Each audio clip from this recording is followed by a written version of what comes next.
بسم اللہ الرحمن الرحیم۔ اللہ کے نبی حضرت عیسیٰ علیہ السلام اپنے شاگرد کو لے کے سفر پہ روانہ ہوئے۔ سفر بڑا طویل تھا۔ راستے پر رک کے قیام کیا، شاگرد سے پوچھا جیب میں کچھ ہے کیا؟ شاگرد نے کہا اللہ کے نبی میرے پاس 2 درہم ہیں۔ حضرت عیسیٰ نے اس کو 1 درہم دیا اور کہا کہ اب 3 درہم ہو گئے ہیں، قریب ہی آبادی ہے، جا کے 3 درہم کی روٹیاں لے آؤ۔ شاگرد اٹھا، آبادی پہنچا، 3 درہم کی 3 روٹی لے کے واپسی کی راہ نکل گیا۔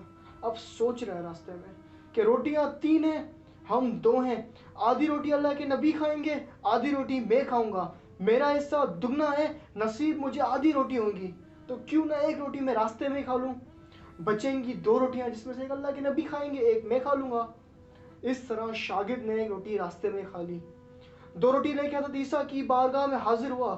حضرت عیسیٰ نے بسم اللہ پڑھی، شاگرد کو بٹھایا، خود بھی کھانا کھایا، شاگرد کو بھی کھلایا، اور سفر پہ جانے سے پہلے شاگرد سے پوچھا شاگرد یہ 3 درہم کی کتنی روٹیاں ملی تھی؟ شاگرد کہنے لگا اللہ کے نبی 2 روٹیاں ملی تھی جس میں سے 1 آپ نے کھائی، 1 میں نے کھائی۔ اس کا جواب سنا، اس کو کچھ بھی نہ کہا، سفر پہ لے کے چل دیے۔ راستے میں چلتے چلتے ایک دریا کے قریب پہنچے۔ شاگرد دریا کو دیکھ کے کہنے لگا اللہ کے نبی ہم یہ دریا کیسے کراس کریں گے، ادھر تو نہ کوئی کشتی ہے نہ کوئی سامان ہے۔ حضرت عیسیٰ نے کہا آگے آگے میں چلوں گا، تم پیچھے میرا دامن تھام لینا، اگر اللہ نے چاہا تو یہ دریا ہم ضرور کراس کریں گے۔ اب یہاں پہ رک کے میرا دل کہتا ہے کہ میں یہ جملے ضرور کہوں۔ ہمیں اپنی زندگی میں کامیاب ہونا ہے تو آقا دو جہاں سرور کائنات احمد مصطفیٰ صلی اللہ علیہ وسلم کا دامن تھامے رکھنا ہے۔ اگر ہم نے آقا کا دامن چھوڑا تو ہماری زندگی کا بیڑا غرق ہے۔ بہرحال اللہ کے حکم سے حضرت عیسیٰ نے اور شاگرد نے دریا کراس کر لیا، یہاں تک کہ ان کے پاؤں تک گیلے نہ ہوئے۔ شاگرد یہ موضوع دیکھ کے کہنے لگا حضرت عیسیٰ میری 100 جانیں آپ پہ قربان، اللہ کا شکر اس نے ایسا عظیم نبی عطا کیا مجھے۔ حضرت عیسیٰ نے شاگرد سے پوچھا شاگرد یہ موضوع دیکھا، کچھ ایمان میں اضافہ ہوا؟ شاگرد کہنے لگا اللہ کے نبی ایمان تو میرا تر و تازہ ہو گیا ہے، پہلے سے بڑھ گیا ہے۔ تو پھر شاگرد یہ بتا دو روٹیاں کتنی تھی؟ کہنے لگا نبی روٹیاں صرف 2 ہی تھی۔ کچھ بھی نہ کہا کے لے کے چل دیے۔ راستے میں چلتے چلتے ایک ہرنوں کا ٹولہ جا رہا۔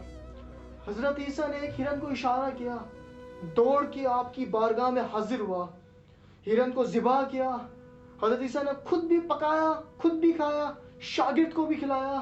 اس کے بعد ہرن کی کھال پہ ٹھوکر ماری اور کہا زندہ ہو جا اللہ کے حکم سے۔ ہرن زندہ ہوا، دوڑ کے اپنے گروہ میں مل گیا۔ شاگرد یہ معجزہ دیکھ کے حیران پریشان، کہنے لگا اللہ کے نبی میری 100 جانیں قربان، میں اللہ کا شکر ادا کرتا ہوں اس نے ایسا عظیم نبی عطا کیا، میں آپ کی عظمت پہ قربان جاؤں۔ حضرت عیسیٰ نے پوچھا شاگرد یہ بھی معجزہ دیکھ لیا، کچھ اور ایمان میں اضافہ ہوا؟ شاگرد کہنے لگا اللہ کے نبی میرا دل نور سے نورانی ہو گیا ہے، ایمان سے بھر گیا ہے، یقین سے پختہ ہو گیا ہے۔ تو حضرت عیسیٰ نے کہا یہ بتا دو روٹیاں کتنی تھی؟ پھر بھی کہنے اللہ کے نبی روٹیاں صرف 2 ہی تھی۔ پھر بھی کچھ نہ کہا، آگے لے کے چل دیے۔ چلتے چلتے ایک بستی میں داخل ہوئے۔ بستی کے دروازے کے قریب ہی ایک بڑھیا کی جھوپڑی تھی، ادھر بڑھیا اپنے بچوں کے ساتھ زور و قطار رو رہی۔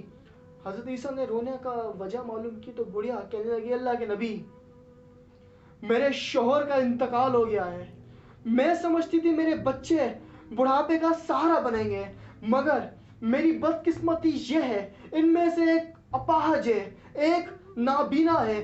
حضرت عیسیٰ نے بڑھیا کی بات سنی، اپنے دستائے مبارک دونوں کے سر پہ پھیرا، نابینا دیکھنے لگا، اپاہج چلنے لگا۔ شاگرد یہ معجزہ دیکھ کے جھوم اٹھا، کہنے لگا اللہ تیرا شکر ہے تو نے ایسا عظیم نبی عطا کیا جس کے دستے مبارک میں اتنی برکت۔ حضرت عیسیٰ نے کہا شاگرد یہ بھی معجزہ دیکھ لیا، کچھ اور ایمان میں اضافہ ہوا؟ شاگرد کہنے لگا اللہ کے نبی میرا دل تو ایمان کی دولت سے مالا مال ہو گیا ہے، یقین سے اور زیادہ پختہ ہو گیا ہے، قلب کی گندگی صاف ہو گئی ہے۔ تو حضرت عیسیٰ نے کہا شاگرد اب تو بتا دو روٹیاں کتنی تھی؟ پھر بھی کہنے لگا اللہ کے نبی روٹیاں صرف 2 ہی تھی۔ حضرت عیسیٰ نے اس کی بات سنی، پھر بھی کچھ نہ کہا، آگے لے کے چل دیے۔ چلتے چلتے ایک پہاڑی کے قریب پہنچے، ادھر دیکھا 3 سونے کی اینٹیں پڑی ہیں۔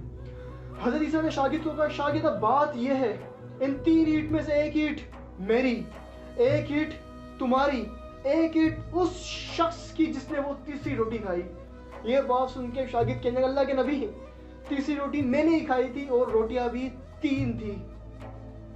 حضرت عیسیٰ نے یہ بات سنی اور شاگرد کو کہا کہ تم تینوں کی تینوں اینٹیں تم ہی رکھ لو، اور اس کو اس کے حال پہ چھوڑ کے چلے گئے وہاں سے۔ بڑا لالچی شاگرد تھا، حضرت نبی کی ناراضگی کا کوئی احساس نہیں، اینٹوں کو اپنے پاس رکھ کے اب سوچ رہا ہے وہ گھر کیسے لے کے جاؤں، ان کا کیا کروں گا، کس طرح بیچوں گا، کیا کیا کروں گا۔ راہ سے 3 ڈاکو گزرے، دیکھا اس شخص کے پاس سونا پڑا ہے۔ ان 3 ڈاکوؤں نے سونے پہ قبضہ کیا، اس شاگرد کو قتل کر ڈالا اور کہنے لگے آپس میں کہ ہم بھی 3 ہیں، اینٹیں بھی 3 ہیں، ایک ایک کے حصے میں ایک ایک اینٹ آتی ہے۔ اب اتفاق سے تھے بھی بھوکے، تو ایک ساتھی کو کہا کہ قریبی بستی ہے، تم بستی سے جا کے کچھ کھانا لے آؤ، کھانا کھا کے ہم یہاں سے نکلتے ہیں۔ وہ ایک شخص کھانا لینے گیا ہے، اب راستے میں سوچ رہا ہے کیوں نہ میں اس کھانے کے اندر زہر ملا دوں، جہاں مجھے ایک اینٹ ملی تھی وہاں پہ تینوں کی تینوں اینٹیں میری ملکیت ہو جائیں گی۔ یہاں یہ انسان یہ سوچ رہے ہیں، وہاں وہ 2 انسان سوچ رہے ہیں کیوں نہ ہم جو تیسرا شخص ہے جو کھانا لینے گیا اس کو راستے سے ہٹا دیا جائے، تو ہم دونوں کے حق میں 1.5 اینٹ آ جائے گی۔ بہرحال وہ شخص زہر آلودہ کھانا لے کے آتا ہے، یہ دونوں شخص اس پہ حملہ آور ہوتے ہیں، اس کو قتل کر دیتے ہیں اور سکون سے بیٹھ کے وہ کھانا کھاتے ہیں جو کہ زہر آلودہ تھا۔ کھانا کھانے کے بعد ان کی بھی موت ہو جاتی ہے۔ کل صبح حضرت عیسیٰ اس مقام سے گزر رہے ہوتے ہیں، دیکھتے ہیں سونا ادھر کا ادھر ہی پڑا ہے، پہلو میں 4 کی 4 لاشیں پڑی ہیں۔ حضرت عیسیٰ یہ منظر دیکھ کے کہتے ہیں، بے شک دنیا اپنے چاہنے والوں کے ساتھ ایسا ہی سلوک کرتی ہے۔ اس قصے سے سبق بالکل واضح ہے کہ لالچ بری بلا ہے، لالچ انسان کو تباہ و برباد کر دیتی ہے، لالچ انسان کا رزق چھین لیتی ہے، لالچ انسان کا ضمیر مار دیتی ہے، یہی لالچ انسان کو انسان کی نظر میں گرا دیتی ہے۔ کسی نے بالکل خوب کہا ہے، اگر یہی لالچ انسان کے اوپر حاوی ہو جائے تو انسان درندہ بن جاتا ہے، اگر انسان اسی لالچ کو کنٹرول کر لے تو وہ فرشتوں سے بھی افضل ہوتا ہے۔